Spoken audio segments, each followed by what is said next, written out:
The Philippines outpaced Dubai for the first time for the title of the most luxury property growth. At nakikita natin yun ngayon sa Manila. So bago pa maging luxury ang property prices dito sa Metro City, Santa Rosa, Laguna, i-take natin yung opportunity na sumasabay tayo sa development. So watch this vlog and I will present you the exciting updates in the area. Imagine what BGC looks like 20 years ago and what Nuvali or Santa Rosa, Laguna is happening right now. Nakikita nyo, nandito tayo sa likod ng SM Yulo Premier. Yun daw yung pwedeng itawag dito, na magiging SM Aura, sa future that would cater the affluent market here in Metro Santa Rosa City, Laguna area. So again, this is a 3-hectare development of SM with a 1-hectare indoor air-conditioned garden at ang mga sinasabi pa possible magkaroon ng IKEA Philippines and National University dito sa location. Ang bilis, I am presenting you the update of SM, this 3-hectare development of SM Premier, at ang intention ng video na to, hindi po tayo magpapakita ng mga properties, but gusto kong magkaroon tayo ng road trip, kung ano nga ba yung updates or nangyayari dito sa area. Because Metro Santa Rosa, Laguna is more than Nuvali. Ang kilala lang dito kasi talaga, or ang matunog na nakikita nyo sa ibang vlogs, Nuvali of Ayala. But ang dami pang hidden gems from other developers just like Greenfield City by Greenfield Development Corporation, and of course yung Villar, Santa Elena City, at yun yung iro-road trip natin ngayon. Just like as you can see, itong road na to, ito po yung sanga or sa leaf, ito lang po yung branch na parang common road na naghahati sa kanila, na kapag dito ka dumaan, makikita mo kung gaano lang kalapit yung mga developments. So tara, samahan niyo ako sa road trip na to. Let us start our road trip today, and nagsisimula tayo dito sa Santa Rosa, Tagaytay Road, dito sa location ni SM Yulo Premier. So nakikita nyo yung building, Ang bilis actually magtayo niyan kasi parang 2 months ago hindi pa naman ganyan kataas yung structure. Hopefully, mag-materialize siya bago matapos yung taon, kasi what a way, magkaroon ng Christmas gift yung mga investors and residents dito right now na matapos yung SM Premier. So itong dinadaanan natin ngayon is what we called Santa Rosa Tagaytay Road. So ito yung parang nagiging common na road kapag pupunta kayo dito. Technically a service road siya para mag-connect or mas madaanan natin yung mga developers bago tayo pumasok sa mga loob-loob nila. Like for example, si Nuvali, si Greenfield, and ang intention nito is hindi lang ma-highlight yung Nuvali but also the next big developers and promising developer, which is si Greenfield City, where Zadia is located, na lagi kong fini-feature. On our right, habang road trip tayo, this is what we call Qualimed Hospital, at ang pangalan ngayon is Healthway, part of Nuvali na siya ngayon, And as of the moment, ang mga bagong update dito kay Nuvali, dahil we have a client working as a doctor here in this hospital. By the way, nag-turn right tayo, umalis muna tayo sa Santa Rosa Tagaytay Road para pumunta dito sa loob ni Nuvali, is magkakaroon ng kidney center which is first in Laguna. Outside Metro Manila yan, dahil magpe-perform na sila ng kidney transplant very soon. On our left naman, ito, na-feature na natin to dati, nandito si McDonald's, nandito si The Coffee Bean and Tea Leaf, at ang bago na itatayo dito na fast food restaurant is si Jollibee Nuvali. So nasa likod nila is si Uniqlo Roadside Store. So maraming mangyayari dito kay Nuvali area, at iikutin pa rin natin, i-refresh natin kung ano yung pwede nating makita dito sa area. So, pumupunta tayo dito papunta kay East Block, Si East Block para siyang magiging commercial development, mga office spaces, pero mas mabababa ng konti kaysa sa nangyayari ngayon sa BGC, and of course with open spaces. So parang magkakaroon dyan ng parang garden na parang green belt, yung type na kahit dito nag-work or merong mga office buildings, hindi pa rin pinapabayaan yung open spaces. So dito sa kanan, Yan, pag kumanan kasi tayo dyan, na na-feature ko naman na before, nandyan yung mga residential areas and yung central block, no? Pero ang intention nito is medyo hindi natin papasukin, no? Ng kaloob-looban si Nuvali dahil nagkaroon na tayo ng update and maybe napanood nyo na sa ibang videos, but I want to highlight more kung gaano lang katabi-tabi, no? Yung mga developers here in the area in which kahit nakabili tayo dito kay Nuvali ng properties, it doesn't mean that we cannot enjoy, no? The developments that other developers are doing, such as si Greenfield Development Corporation and si Villar Land. On our left, this is Landers, no, Nuvali, which is their 10th branch. And beside it, kapag nag-left tayo dyan, nandyan si SNR. So, saan kayo makakakita, no, nung dala-dalawa na grocery, no, na ganyan, na magkatabi lang talaga. And of course, nandito si Ayala Mall Soledad. So, mag-turn right tayo here. Ito kasi yung mga hindi masyado nating napupuntahan or naiikot. So, dito naman, para lang mas makita nyo kung gaano na-maintain ni Nuvali, no, yung area. As you can see, marami pa ring trees kahit na on our right, no, meron ng LHK South, which is the very first building kay East Block na i-commercialize nila. Nagme-maintain pa din sila talaga ng mga ganitong klaseng open spaces. And of course, no, the trees. And on this one, no, this is an event center which caters, no, different events, no. Ngayon under renovation siya. So dati, no, maraming mga speaking engagements na nangyayari diyan, mga recitals, no, kasi marami din ditong mga nagba-ballet class. So mga graduation, pwedeng-pwede diyang i-conduct. So balik tayo here.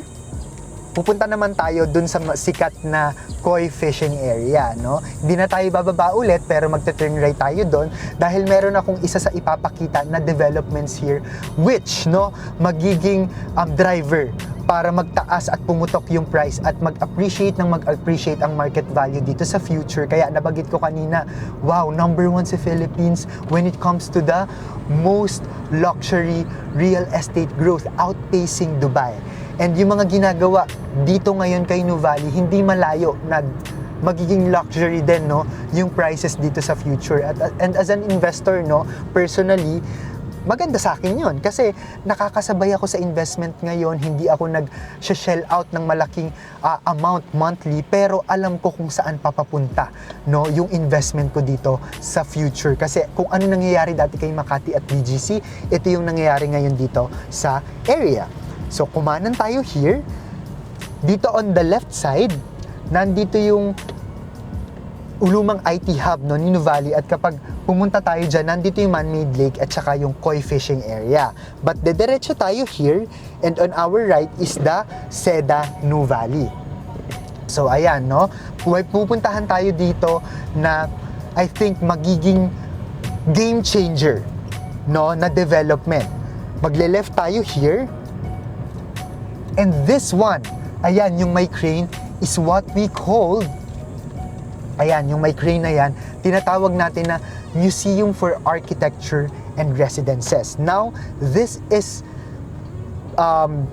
tinatayo dyan ngayon, no, dito sa loob ng vicinity ng Nuvali. Pero yung nagde-develop niyan ngayon is hindi si Ayala but a big Japanese company in partnership with also a Filipino developer na ang magiging itsura niyan, as you can see, no, sa pictures ngayon, no, sa master plan project na ito is magkakaroon ng mga gallery, auction, no, for arts, parang nakikita natin sa New York.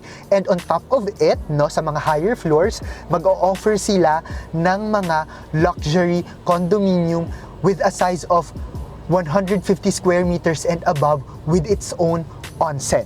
So luxury ang tatamaan nila. So ito ang magiging game changer lalo na pag natapos kasi magiging driver ito for growth na naman dito sa area, not just yung mga dumadagdag, no, ng mga developments dito, but also kung ano yung mangyayari sa future na, uy, kung papa-luxury real estate pa pala ulit dito or mahahaluan ng luxury real estate, hindi na ako magtataka kung bakit pataas ng pataas ang property value dito sa area.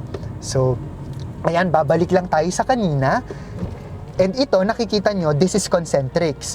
This is one of the pioneering BPO offices dito kay Nuvali, pero nagtatayo sila dito ngayon ng bagong Techno Hub, which is what we called Nuvali Techno Hub as of the moment. So, anong mangyayari sa Nuvali Techno Hub?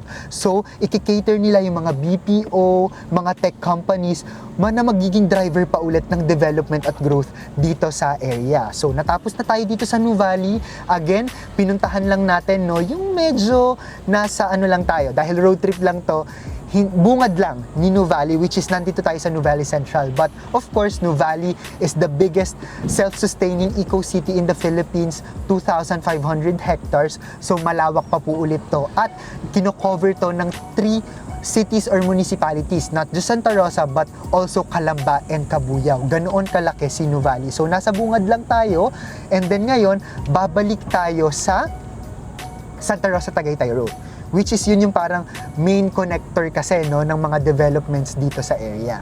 So para makita nyo din kung ano yung nangyayari or yung updates dito sa labas ni Nuvali, which is katabi lang talaga ng big develop ng Nuvali, no, na dine-develop ni Ayala. But of course, no, Metro Santa Rosa is more than Nuvali. So again, nandito na tayo agad, no, sa Santa Rosa Tagaytay Road. On our left, no, is Vista Mall, which is by Villar Land. So Vista Mall is one of the biggest malls here in the Philippines. And on our right, kung makikita nyo, this is Santa Elena City Golf and Country Club. So ang mga nandyan na mga big developers, of course, no, dominated siya by Villar. But aside from Villar, nandyan din si Dasonoma, nandyan ang Georgia Club Augusta. Ang price per square meter dyan is 70,000 pesos per square meter. And aside from that, nandyan si University of Santo Tomas, the biggest branch of UST, twice the size of Manila. That is 40 hectare, no, and ikikater nila yung more of like technology, no, na mga program. So we are entering Greenfield City. So Greenfield City is not within Nuvali, by different developer na, by Greenfield Development Corporation. So imagine, no, wala namang cut yung video natin, pero kadikit na katigit lang talaga niya si Santa Elena and si Nuvali. So hindi ibig sabihin na kapag nakabili kayo ng property kay Greenfield, is hindi nyo na mapupuntahan yung koi fishing area ng Nuvali kasi sobrang lapit.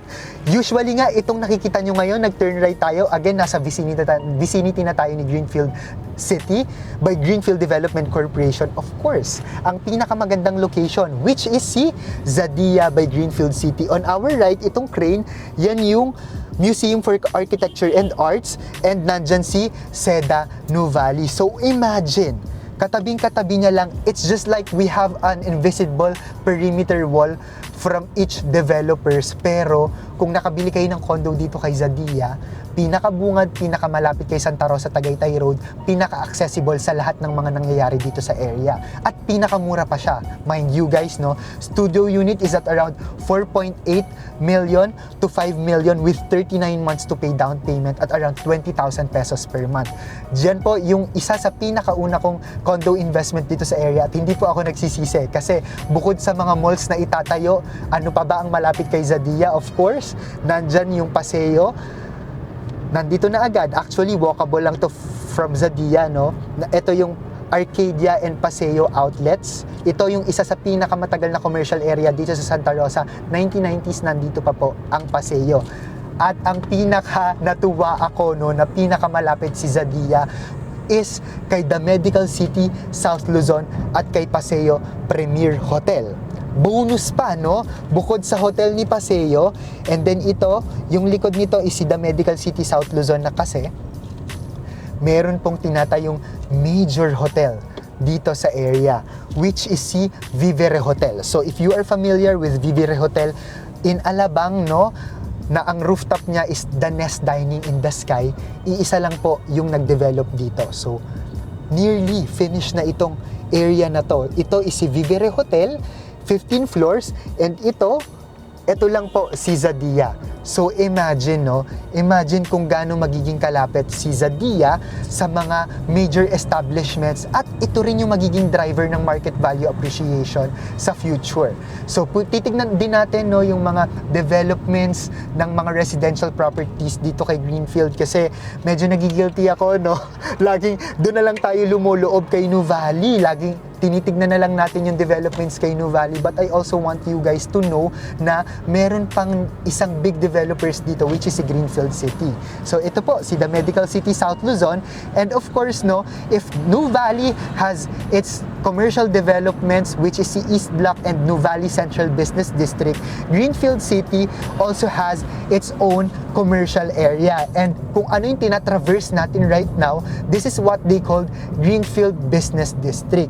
Hindi siya ganun kalaki unlike sa master plan community ni Nuvali na nasa 2,500 hectares. Greenfield is only 500 hectare development. But just like Nuvali, and true to its name, which is Greenfield City, they are also taking care of their development, which is maraming allotment ng open spaces dito sa area. So ngayon, marami pa lang kayo nakikita na open spaces, pero matatayuan ito ng mga buildings in the future. Ayun nga, nauuna sa bungad is si The Medical City and si Vivere Hotel. Pero sa future, marami pa pong itatayo sa mga land na ito, no, na mga commercial developments. On our right is Strava. Papasukin lang natin to ng konti. So this is the best-selling, most luxurious developments, residential community, no, na ang kinikater nila is mga lot-only project dito sa area. And yet, ito po ang pinakamura per square meter. Only around 40 to 50,000 pesos per square meter with an average lot cut of about 600 to 700 square meters. So nakikita nyo naman po kung gaano ka-modern, no? Hi sir! Jair pa from Greenfield. So papasok tayo para magkaroon tayo ng update kung anong nangyayari dito sa area, kahit dito lang sa entrance, no? So ito underground yung community niya, no? Underground yung electricity, water din, no? Hindi kayo makakakita ng mga spaghetti wires. So imagine kung gaano kaganda at aliwalas nito sa future. And itong tinutumbok natin ngayon, this is what they call their social hall, or commonly known as clubhouse. Roofing po yan, no, na parang magiging sky garden, pwedeng lakarin. So imagine how modern it is. I think nasa 50 to 60% na, no, yung completed ng social hall na ito. Balik tayo sa Santa Rosa Tagaytay Road, which is yun yung common connectors ng mga developments dito sa area, not just by Nuvali or Greenfield but also by Villar Land. I just want to highlight kung ano talaga yung nangyayaring updates here. As you can see, tuloy-tuloy yung building of different, no, developments here in the area. We have condos, we have commercial development, we have hotel, and this is a good indicator, no, na talagang may nangyayari dito sa Metro City Santa Rosa, no. Hindi naman sa nagpaparinig, pero as an investor kasi, no, hindi lang ako nagsisell dito or nagpupush ng properties, but I myself is also an investor here in the area. At syempre, ang laking luwag sa akin no na, uy, talagang 100% funded at budgeted to, at nangyayari talaga kung ano yung pinapromise. Kasi I know may mga narinig tayo sa ibang parts ng Philippines, no, na hindi natatapos, hindi na itutuloy yung project, no. Kaya naman we are very careful kung ano yung ino-offer namin dito sa area, no, bago kami magpaka-accredit at bago namin i-push, no, yung residential property na kinikater namin, para magkaroon kami ng confidence, no, na kahit kami bumili dyan at kahit kami sure, no, at mataas yung chance na dinedevelop at tinatapos, no, ng mga big developers. Kaya lagi ko sinasabi to sa mga clients ko, mas maganda na magpundar tayo ng properties dahil pinaghirapan natin yan sa mga big developers. Walang masama sa mga pocket developers, pero ang ibig ko sabihin is kapag kasi sa mga big developers, talagang malalaki na yung bulsa ng mga yan, malalim na yung bulsa at wala na silang problema sa capital. Kumbaga, hindi na sila umaasa doon sa papasok na mga monthly down payments ng mga bumili sa kanila ng properties on a pre-selling stage, kasi bago pa man nila ibenta yan, meron na silang capital for that. So ito yung Paseo Premier Hotel, ayan. And then very self-sustaining ito, no. On our right nga, ito ginagawa itong soccer tournament every weekend. Kasi University Belt of the South na rin itong area na to. So, we are still here at the Greenfield City. Kung merong solenad at bungad na commercial development si New Valley, si Greenfield City, ang bungad naman niya is si Laguna Central, Arcadia, and si Paseo de Santa Rosa. So I hope, no, na nagkaroon tayong ng magandang road trip dito sa area, magkaroon tayo ng magandang updates at medyo na-refresh tayo lalo na sa mga nagbabalak at mga nakapag-invest na dito. At sa mga nagpa-plan na mag-invest dito sa area, hindi pa po huli ang lahat. We still have time. Marami pa pong pre-selling bago pumutok itong area na to at maging next BGC or Makati of the South na talaga. Maraming salamat sa pagtutok. If you want to inquire, no, sa mga properties, may it be condo, house, and lot, marami pa po tayong pre-selling stage for 3 to 4 years, low monthly down payment.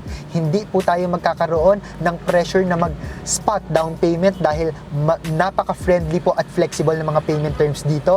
Please feel free to contact me on my iMessage, Viber, and WhatsApp account. That's +63927 185 1590. I am still contributing twice a month at the Manila Bulletin's Property Living section. And of course, you may still message me directly on my personal Facebook account. That's Jaire Valerio Mamaklay. Also on my Facebook page, that is The Property Geek. Maraming salamat sa pagtutok, guys, at pagsama sa road trip natin. This is me, Jaire Mamaklay, your Property Geek, always inviting you to come home to the Philippines and come home to the beautiful developments of Santa Rosa City, Laguna. Bye-bye!